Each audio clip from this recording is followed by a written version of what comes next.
Olá, boa noite. Começando mais uma edição do Jornal da Difusora. Vamos aos destaques de hoje. 20 de março, Maranhão completa um ano desde que foi anunciado o primeiro caso da Covid-19 no estado. Atinge mais de 5.600 mortes e vive a pior fase do enfrentamento ao coronavírus.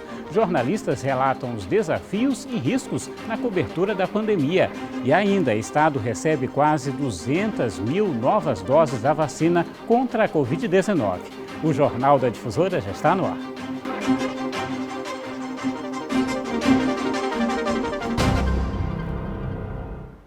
Hoje, 20 de março, dia que completa um ano que foi identificado o primeiro caso da Covid-19 no Maranhão. Desde então, mais de 5 mil maranhenses perderam a vida para a doença. A repórter Geice Gomes conta agora o passo a passo do surgimento da Covid-19 aqui no estado, diante de uma batalha que ainda está longe de terminar. Quando 2020 começou, ninguém imaginava que as relações sociais fossem mudar tanto. Mas desde março elas nunca mais foram as mesmas. Há exatamente um ano, o primeiro caso de coronavírus foi confirmado no Maranhão. O paciente era um idoso que havia retornado de viagem de São Paulo. Sem sintomas graves, ele ficou em isolamento domiciliar. Apenas 9 dias depois, a primeira morte pela doença foi registrada em São Luís. Era um homem de 49 anos que tinha histórico de hipertensão. Não demorou muito para os índices negativos subirem ainda mais. O clima de medo sobre o desconhecido vírus era geral. No boletim de hoje, a gente já vai ter mais um óbito que aconteceu durante a madrugada. Vai ser o terceiro óbito registrado no estado, paciente idoso com comorbidade. E isso vai revelar para a gente uma preocupação latente com as semanas que virão. Em todos os cantos da cidade, a mudança na rotina das pessoas era visível pelo uso da máscara. Nos mercados, a procura por álcool em gel disparou. Com os casos crescentes e a taxa de ocupação de leitos em alta, medidas restritivas mais graves começaram a ser aplicadas. O lockdown, paralisação total das atividades, exceto as consideradas essenciais, passou a vigorar no dia 5 de maio. O Maranhão foi o primeiro estado do país a decretar a medida. A decisão do governador Flávio Dino veio após uma ação do Ministério Público e seguiu até o dia 17 do mesmo mês. Na casa da Dulcimara, a preocupação com Dona Luísa era constante. E mesmo com todos os cuidados, a idosa de 106 anos foi infectada. Foram 11 dias de internação na UPA de Passo do Lumiar até receber alta. A vitória sobre o vírus emocionou todo o hospital. Quando tudo isso aconteceu, que ela estava com febre, com dor no corpo, que eu levei ela para a UPA, aí imediatamente quando os médicos olharam, disseram que ela ia ficar internada. Aí eu fiquei 2 dias com ela, no terceiro dia, aquela junta médica lá, aí disseram que ia transferir ela. Só que eu pensei que ia transferir ela de um hospital para o outro, mas não, foi de um pavilhão para o outro. Aí foi que eles me contaram que ela estava com Covid e eu não podia ficar. Para mim foi o fim, eu pensei que eu nunca mais ia olhar ela, mas todo dia, 11 horas da manhã, eu estava lá para ter notícia. 2020 terminou com os índices pandêmicos considerados estáveis no Maranhão. Tanto que em janeiro foi possível socorrer 39 pacientes de Manaus, quando o sistema de saúde do Amazonas estava em colapso e faltou oxigênio para os pacientes. Foi também em janeiro, no dia 18, que chegaram as primeiras doses de vacina, a maior esperança para o fim da pandemia. Eram doses de Coronavac, imunizante produzido pelo Butantan em parceria com o laboratório chinês Sinovac. A primeira pessoa vacinada foi a técnica de enfermagem do Hospital Carlos Macieira, Egli Maia Souza. Mas a pandemia ainda não chegou ao fim. Pelo contrário, o número de pessoas imunizadas ainda é pequeno. Em contrapartida, variantes do vírus começaram a circular. Entre elas, a denominada P1, originária de Manaus com carga viral 10 vezes maior, foi confirmada em uma mulher de 35 anos, moradora de Passo do Lumiar, no dia 26 de fevereiro. Essa variante é também mais transmissível do que a cepa original. Com isso, o número de casos está cada vez maior. Os hospitais estão lotados. São mais de 13 mil pacientes com o vírus ativo atualmente. É a pior fase da pandemia no Maranhão. A maior e mais dura mudança trazida pelo vírus só conhece quem hoje sente saudade. São vazios imensuráveis, mais de 5.600 mortes. Dulcimar sabe do risco de reinfecção da mãe. Por isso, segue com as prevenções aprendidas no início da pandemia. E muitas pessoas estão brincando com essa doença, porque é uma coisa séria. Não usa máscara, eu já tive, não pega, eu sou jovem, então tudo bem. Eu durmo de máscara por causa dela, eu fico aqui, ó. Se essa vacina alcançar cada uma das pessoas, é muito bom, que a gente vê a todo momento as famílias perdendo seus entes queridos, né? Tem família que fica só um para contar a história, tipo a história de Jó, é muito triste. Infelizmente, né, não está sendo fácil. Muitos casos de superação, mas também muitas vidas perdidas. Vamos atualizar os números da Covid-19 no estado, então, com dados divulgados pela Secretaria de Estado da Saúde, já aqui para a gente. Nós temos confirmados desde o início da pandemia até agora no Maranhão 233.764 casos. Nas últimas 24 horas, 1.056 novos casos confirmados da doença. Nós temos, no momento, em tratamento, ou em casa, ou então em hospitais, 13.618 pessoas. Temos também o número de recuperados, ainda bem passando de 214.400, mas temos a marca de 5.678 mortes, 38 registros somente nas últimas 24 horas aqui no estado, infelizmente. Já já a gente fala sobre novas vacinas que chegam ao Maranhão. Até já!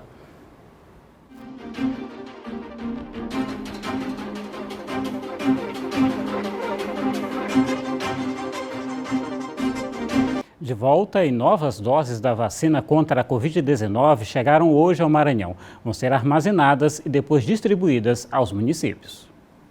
Mais 214.050 doses de Esperança. São 97.800 imunizantes da Coronavac e 116.250 doses da AstraZeneca. As vacinas chegaram ao Maranhão na tarde deste sábado e já estão na Central Estadual de Armazenamento e Distribuição de Imunobiológicos do Maranhão, da Secretaria Estadual de Saúde, guardadas com toda a segurança. Na próxima semana já começam a ser distribuídas para os municípios maranhenses, que poderão dar andamento à campanha de vacinação contra a Covid-19. A Coronavac está sendo enviada para o público de pessoas com 70 a 74 anos e a continuação de trabalhadores da saúde, tá? E as vacinas da AstraZeneca são para públicos novos, que são a população ribeirinha e a população quilombola. Esta foi a 9ª remessa da vacina Coronavac e a 3ª da AstraZeneca. Houve uma mudança de protocolo estabelecido pelo Ministério da Saúde.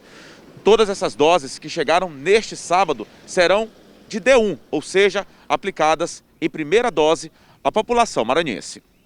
Agora, todas as doses que foram enviadas, elas vão ser consideradas como D1, que, ou seja, a primeira dose.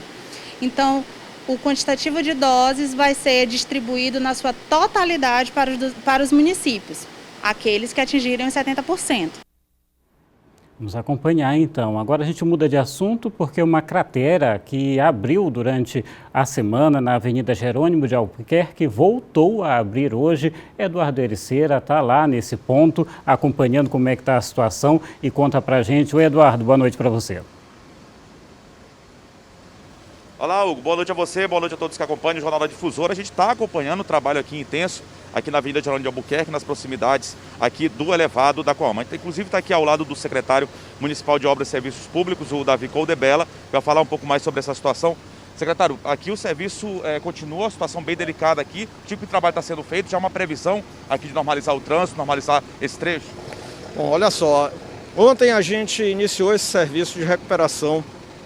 Houve um problema numa caixa de inspeção da CAEMA, em que essa caixa houve fuga de material de esgoto que fez com que ocorresse buraco inicialmente, que foi já consertado ontem. A gente tentou arrumar esse buraco de uma forma mais rápida para poder liberar o tráfego, mas ontem à noite, na hora que a gente estava fazendo a recuperação do asfalto, foi verificado que essa caixa, na realidade, entrou em colapso.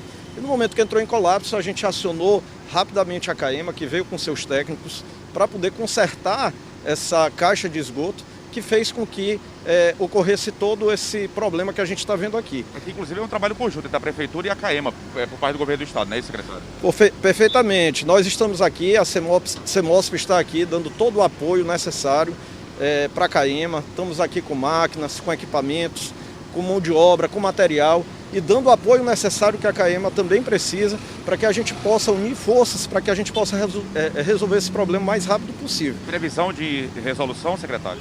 Olha, a previsão que a gente tem aqui é de 5 a 7 dias, mas estaremos virando à noite, estaremos aqui trabalhando 24 horas, a CAEMA com seus técnicos, a resolução e a execução dessa obra, que é por parte da CAEMA, quero deixar isso muito claro, ela vai acontecer virando à noite, 24 horas, para que a gente possa resolver isso aqui o mais rápido possível. A gente fala uma previsão por conta das chuvas, o período, a intempéries, algo que pode vir, de repente, a provocar aí o atraso da obra, mas a estimativa é de 5 a 6 dias, é isso? Corretamente. A gente acredita que nesse período a gente consiga resolver tudo, né, incluindo dias que podem ocasionar que teremos chuva. Esperamos que a chuva nos dê uma trégua nesse período, que facilite a nossa execução. Nós já encontramos essa noite, conversando com os engenheiros da CAEMA, junto com os engenheiros da CEMOSP, uma resolução que vai ser mais rápida e quem sabe aí a gente consegue executar de uma forma bem menor de tempo do que esses 5 dias que eu estou falando aqui para vocês. O trabalho segue 24 horas, é isso, secretário? Como é que é? O trabalho segue 24 horas. Segue 24 horas ininterruptamente. E temos aqui máquinas, né, quantidade de máquinas suficientes para que a gente possa atender essa demanda de uma forma muito rápida. Obrigado, secretário Davi Caldebella, que é secretário municipal de Obras e Serviços Públicos. A situação então aqui é essa, Hugo, telespectadores, aqui tanto a CAEMA quanto aí a CEMOSP trabalhando no local para tentar o mais rápido possível a previsão aí, a gente sabe que por conta da chuva pode demorar um pouco mais, mas a previsão é que de 5 a 6 dias a obra seja concluída. A gente volta com você, trânsito bem complicado inclusive aqui, pessoal que está em casa, que vai pegar o trecho aqui na Avenida Jornal de Albuquerque, tem que ter um pouco de paciência, o trânsito está bem complicado, principalmente no sentido com a Fuma, Vinhais, indo aqui para o elevado da Coama, outros bairros mais distantes aqui da região central. Essa é a situação, previsão, como eu disse, só reforçando, de 5 a 6 dias para que a obra seja concluída. A gente volta com você, Hugo, desejando um ótimo fim de semana a todos. Obrigado, Eduardo. Para você também, a gente segue então acompanhando esse caso. Já já você vai ver uma reportagem especial sobre a cobertura jornalística em torno da pandemia. Até já.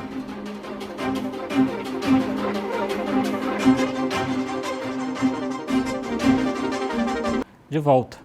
Um ano de pandemia, um ano de desafios para jornalistas e comunicadores, que, assim como todo mundo, tiveram de enfrentar um inimigo invisível, mas sem deixar de informar a você, telespectador.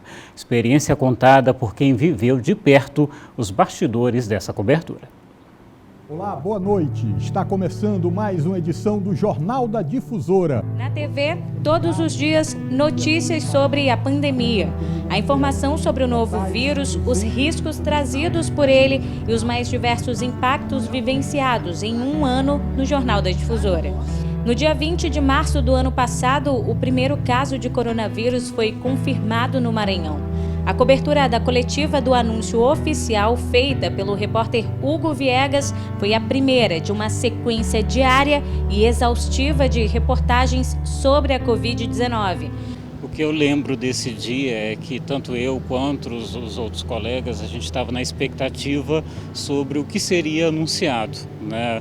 E aí vieram as primeiras medidas, como o fechamento do comércio, e a gente teve que trazer essa notícia. Medidas mais duras, era o iniciozinho ainda da pandemia, ninguém sabia o que ia acontecer ao certo, a gente não sabia como ia trabalhar dali para frente, só se tinha os alertas dos especialistas dizendo que era complicado, que as pessoas tinham que tomar cuidado. Para levar a informação aos 217 municípios maranhenses, trabalho em equipe.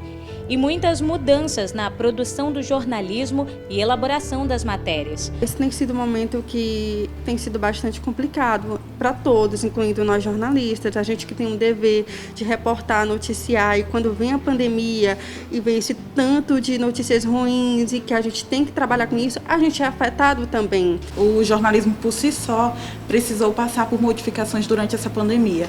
E com a produção de TV não foi diferente. A gente precisou fazer alguns ajustes para que a gente pudesse fazer um conteúdo melhor e levar essa notícia dia a dia durante essa pandemia para quem está em casa e acompanhar os nossos telejornais, principalmente o Jornal da Difusora.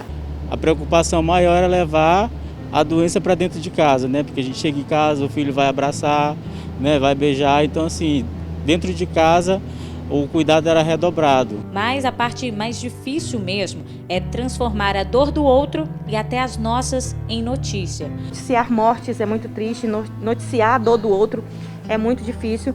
As pessoas precisavam sair e a gente tinha que conversar com essas pessoas. A gente estava na rua, sempre esteve na rua, levando informação para você. A pandemia ainda não acabou, a gente continua enfrentando todas essas dificuldades. Tem sido momentos muito tensos. É também através do jornalismo que a gente encontra e espera transmitir esperança, levando até a casa das pessoas notícias boas, como por exemplo a chegada das primeiras vacinas. Ao longo de um ano de pandemia, o compromisso com os telespectadores e também com a função social do jornalismo foram algumas das marcas registradas nessas 317 edições do Jornal da Difusora, falando sobre o coronavírus. E a gente manteve, o nosso trabalho aqui com um compromisso social, de levar informação devida à população, de informar a população sobre os casos ativos, sobre as medidas sanitárias e um alerta também para a população de como se cuidar e de como respeitar essas normas sanitárias para garantir a prevenção ao Covid. Eu acho que o nosso desafio maior foi sempre como saber lidar, como dar essa notícia para a população, Afinal, a gente precisa contar os fatos, mas a gente também não pode alarmar, Então a gente sempre buscou trabalhar a notícia com a verdade, obviamente, com eficácia, mas ao mesmo tempo tentando confortar.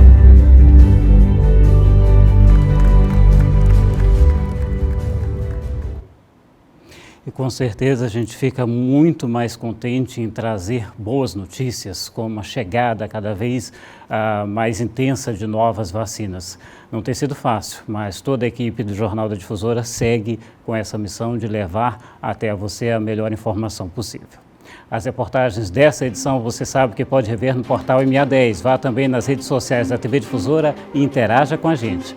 O Jornal da Difusora de hoje fica por aqui com imagens ao vivo da Avenida Jerônimo de Albuquerque, aqui em São Luís. Obrigado pela audiência, pela companhia. Boa noite e um bom domingo para você.